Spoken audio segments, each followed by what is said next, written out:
తన కుమారులను బలపరుస్తా ఉన్నాడు. ఈ ఆత్మ ఆరిపోకముందే మనం ఏం చేయాలి? ఎవరికి ఇవ్వవలసిన బాధ్యతలు వారికి చెప్పాలి. ఎందుకంటే దేవుడు అప్పుడంటే సమయం చెప్పి తీసుకెళ్ళాడు, కానీ ఇప్పుడు చెప్పడానికి అవకాశం లేదు. ఏ క్షణమో తెలియదు, ఏ గడియో తెలియదు. వెళ్తా ఉండగానే కింద పడి చనిపోయిన వాళ్ళు ఎంతోమంది ఉన్నారు. ప్రమాదాలు జరిగి లేకపోతే ఏదో ఒక విధంగా ఇంట్లో ఉన్నా సరే ఏదో ఒక విధంగా చనిపోయిన వారు ఉన్నారు కదా. ఈ మధ్యకాలంలో వెనుజులా దేశంలో భూకంపం వచ్చి కొన్ని వేల మంది చనిపోయారు. చెప్పారు ఎవరైనా వాళ్ళకి భూకంపం వస్తుంది జాగ్రత్త పడండి? ఒక ఆమె బిల్డింగ్ కూలిపోతుంటే ద్వారబంధాన్ని పట్టుకొని అలాగే ఉండిపోయిందంట. అన్ని అంతస్తులు కూలిపోయాయంట, కానీ ఆమె అట్లానే ఉందంట. తర్వాత ఆమెని బయటికి తీశారు. ఆమె చాలా లావుంది, అయినా ఆమె బ్రతికింది. అది దేవుని కృప. అంటే జ్ఞాపకం చేసుకుందాం, మనలో పెట్టిన ఆత్మ అనేది దేవునికి లెక్క చెప్పాలి. ఇది లెక్క చెప్పాలి అంటే ఈ శరీరాన్ని మనం జాగ్రత్తగా కాపాడాలి. ఈ దీపం ఎప్పుడు ఆరిపోద్దో తెలుసా? దేవుడు పిలిచినప్పుడు ఆరిపోద్ది. ఇంకొక మాట అన్నాడు భక్తుడు, అదే సామెతల గ్రంథం 20వ అధ్యాయము, అదే సామెతల గ్రంథం 20వ అధ్యాయము 20వ వచనం చదవండి. తన తండ్రినైనను తల్లినైనను దూషించువాని దీపము కారు చీకటిలో ఆరిపోవును. పెట్టిన దేవుడే ఎలాగ ఆరిపోద్దో కూడా చెప్తాడు. తయారు చేసిన వాడు తన ఇష్టం, అది ఎన్ని రోజులు పని చేయాలనుకుంటుంది అన్ని రోజులకు పని చేపిస్తాడు, ఆపేస్తాడు కదా. మనకి ఇప్పుడు వాషింగ్ మిషన్లు, ఫ్రిడ్జ్లు, కూలర్లు అవి అమ్ముతారు. అమ్మినప్పుడు వాళ్ళు ఏం చేస్తారు, దాని లోపల ఒక మదర్ బోర్డ్ అని ఉంటుంది.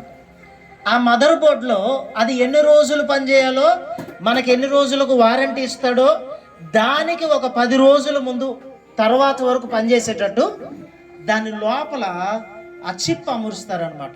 ఒక చిన్న కార్డు అమరుస్తారు. అదేమైందంటే మనం ఎన్ని వేలు పెట్టుకున్నా, సంవత్సరం ఇస్తే సంవత్సరం తిరిగిద్ది, 2 సంవత్సరాలు ఇస్తే 2 సంవత్సరాలు తిరిగిద్ది. ఆ 2 సంవత్సరాల తర్వాత అదేమైపోద్ది? ఆగిపోద్ది.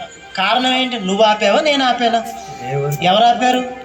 తయారు చేసినోడు పెట్టాడు. తయారు చేసినోడికి అంత అధికారం ఉంటే నిన్ను సృష్టించిన దేవునికి అధికారం లేదా? ఒకటి, ఆయన పిలిచినప్పుడు రమ్మన్నాడు. రెండోది, నిన్ను పుట్టించిన నీ తల్లిని తండ్రిని దూషిస్తే ఏం చేస్తానన్నాడు? అసలు చెప్పే పనే లేదు, చెప్పా పెట్టకుండా తీసేసుకుంటానని చెప్పాడు. ఏం చేశాడు?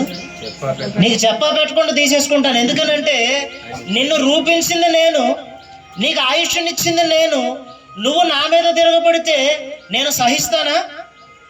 నువ్వు నా మీద ఎదురు తిరిగితే నేను సహిస్తానా? అంటే దేవుని యొక్క వాక్యము మనకు జ్ఞాపకం చేస్తూ ఉన్నాడు దేవుడు.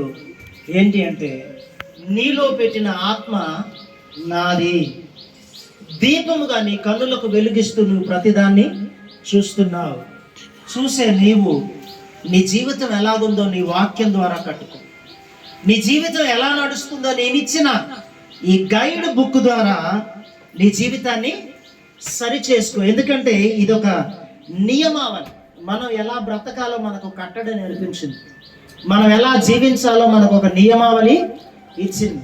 మనం నడవటానికి ఆధారమైన ఈ పుస్తకం, మనం నడవడానికి, మనం జీవించడానికి, మన ప్రవర్తనకు ఆధారమైన ఈ పుస్తకం దేవుని ద్వారా మన చేతిలోనికి వచ్చింది. కాబట్టి దేవుడు పెట్టిన ఈ యొక్క ఆత్మ దేవుని కొరకు లెక్క చెప్పేదిగా ఉండాలి. కాబట్టి మనలో మనం జ్ఞాపకం చేసుకుంటూ, ప్రభువా నీ సన్నిధిలో బ్రతుకుతున్న నేను, నీ సన్నిధిలో నడుస్తున్న నేను, ఒకసారి నీ యొక్క సన్నిధిలో ఎలా ప్రవర్తిస్తున్నానో జ్ఞాపకం చేసుకోండి. నా జీవితం నీ ముందు ఎలా ఉందో ఒకసారి జ్ఞాపకం చేసుకోండి. సరి చేయాల్సిన ఏవైనా ఉంటే సరిచేయండి. నడిపించవలసిన విధానంలో నన్ను నడిపించండి. ఎందుకంటే నేను ఎక్కడ సమాధానం చెప్పాలి? నీ దగ్గరకు వచ్చి సమాధానం చెప్పాలి, మనుషుల ముందు కాదు. నన్ను చూసే నీ ముందు సమాధానం చెప్పాలి. కాబట్టి నా జీవితాన్ని ఒక సరి అయిన పద్ధతిలో నడిపించండి ప్రభువా. నీవు పిలిచినప్పుడు నీ ముందు నిలబడే ఆ యోగ్యత, ఆదాము వలె భయపడకుండా నీ ముందు నిలబడే యోగ్యత, నీ ముందు కనబడే యోగ్యత నాకు దయచేయండి ప్రభు అని చెప్పి దేవుణ్ణి అడుగుతూ మన జీవితాలు మనం పరిశీలన చేసుకుందాం. అటువంటి కృప దేవుడు మనకు దయచేయండి గాక. ఆమేన్. మంచిదండి, చక్కటి మాటలు చెప్పిన పాస్టర్ డేవిడ్ గారికి ప్రభు పేట వందనాలు. తను ఇంకనూ దీవించి అంచెలంచెలుగా వాడుకోవాలని కోరుకుంటున్నాను. మంచిది, ప్రార్థన చేసుకుందాం. ఈరోజు దేవుడు మనతో మాట్లాడిన ప్రతి మాటను గుర్తుపెట్టుకోండి. నీ ఆయువు దేవుడు బెత్తడంతగా చేశాడు అని మనం విన్నాం. కనుక మన ఆయువు ఎప్పుడు పోద్దో తెలియదండి. కనుక జాగ్రత్త కలిగి ఉన్నాం. కళ్ళు మూసుకుందాం, అందరం ప్రార్థనలో ముందుకెళ్ళిపోదాం. అయ్యా, నీవిచ్చిన దీపము ఎప్పుడు ఆరిపోతుందో తెలియదు. కనుక నాయన, తల్లిదండ్రుల విషయంలో జాగ్రత్త చూసుకోకపోతే కారు చీకట్లో వాళ్ళ దీపం ఆరిపోతుందని వాక్యం విన్నాం. అంతేకాదు నాయన, తల్లిదండ్రులను దూషించి వారి యొక్క కనులు లోయకాకులు పీక్కొని తినడని వాక్యం ఉంది. ఎన్నో మాటలు తల్లిదండ్రుల విషయమై అయ్యా ఇగో మీరు చెప్పారు. కనుక నాయన తండ్రి, ఇక్కడ ఎవరైనా ఉన్నవాళ్ళు ఎవరైనా తల్లిదండ్రులను జాగ్రత్తగా చూసుకునే వారు ఉంటే నాయన, వారందరూ కూడా తల్లిదండ్రులనుగా జాగ్రత్తగా చూసుకునే భాగ్యాన్ని దయచేయండి. అది ఆడపిల్లలకు ఉంది, మగపిల్లగాళ్ళకు ఉంది నాయన. ఆ బాధ్యత ఉంది, అందరికీ ఉంది. అందరినీ కన్నారు కనుక ఆ విషయంలో అందరూ కూడా ఉండాలని ప్రార్థన చేసుకుందాం. అందరం కూడా ప్రార్థన చేసుకుందాం. బాధ్యత కలిగి ఉండండి మీ తల్లిదండ్రుల విషయంలో. కనుక జాగ్రత్త, తల్లిదండ్రులారా, కుమారులు పిల్లల గురించి కూడా జాగ్రత్త కలిగి ఉండండి. ఈ ప్రేమలు ఇక్కడే మనకి జాగ్రత్త కలిగి ఉంటేనే పరలోక రాజ్యానికి స్థానం పొందుకోగలుగుతాం, లేకపోతే పొందుకోలేము. ప్రార్థన చేసుకుందాం. మరి ఈ సమయంలో మన మధ్యలో ఉన్నాం. బాబాయ్ ఒక చిన్న ప్రార్థన చేస్తాడు, చేసినాక ఆశీర్వాదాన్ని తీసుకుందాం.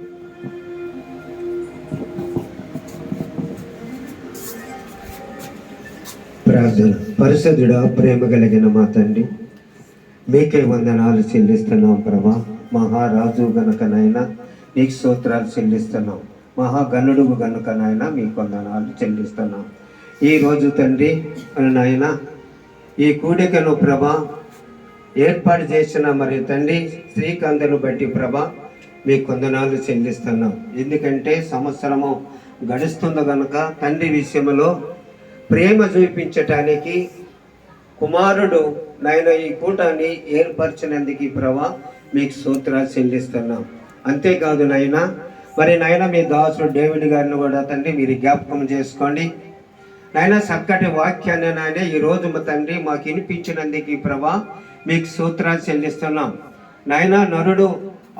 నరుడిని యెహోవా మరి పెట్టిన దీపము కనుక ప్రభా నాయన తండ్రి, ఆ దీపాన్ని ఆర్పేసే శక్తి మీకే ఉన్నది ప్రభా నాయన తండ్రి. కారు చీకటిలో ఆరిపోతామని మీ లేఖనం ఇస్తున్నావు ప్రభా.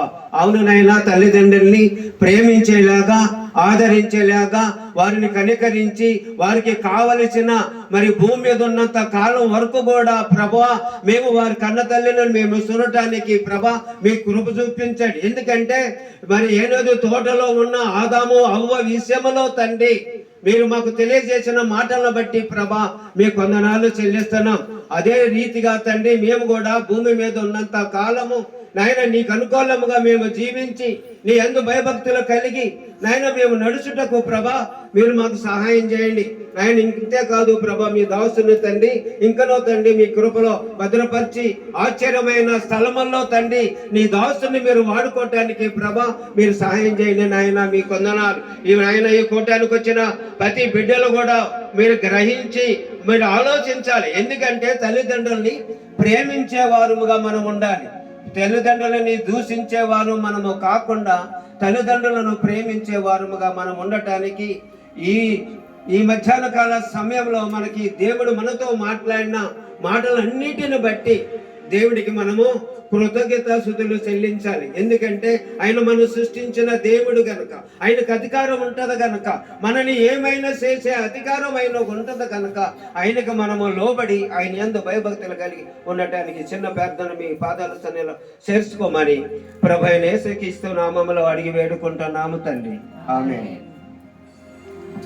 ఆశీర్వాదానికి ముందుగా తీసుకున్నాక ఓట్ ఆఫ్ థ్యాంక్స్ చెప్పిద్దాం. మహాగణుడు ప్రభువానికి వందనాలు. ఈ కార్యక్రమాన్ని మరి సొంత కావలసిన వాళ్ళని పిలిపించుకొని ఈ రీతిగా జరిగించుకున్నందుకు వందనాలు చెల్లిస్తున్నాం. బిడ్డలను దీవించి ఆశీర్వదించండి. నీ మహిమ కొరకు, నీ ఘనత కొరకు నీ బిడ్డలందరినీ వాడుకోమని అయా. మరి తండ్రి ఈ ఫ్యామిలీని తనకి ఇచ్చిన గర్భసంతానంగా ఇచ్చిన పిల్లలందరినీ, కుటుంబాన్ని దీవించమని, నీ రెక్కల సాటును భద్రపరచమని ఈ దాసుని ప్రార్థన ఆలకించి మీరే మహిమ ఘనత ప్రభావములు పొందమని, బిడ్డల కుటుంబాలను మీరు చల్లగా చూడమని, వచ్చిన వారిని దీవించమని, ఈ సాక్షులు నిలబెట్టుకోమని యేసు నామములో సున్నాం తండ్రి. మంచిది. శ్రీకాంత్ వచ్చి మరి ఓట్ ఆఫ్ థ్యాంక్స్ తెలియజేయాలని కోరుతున్నాను.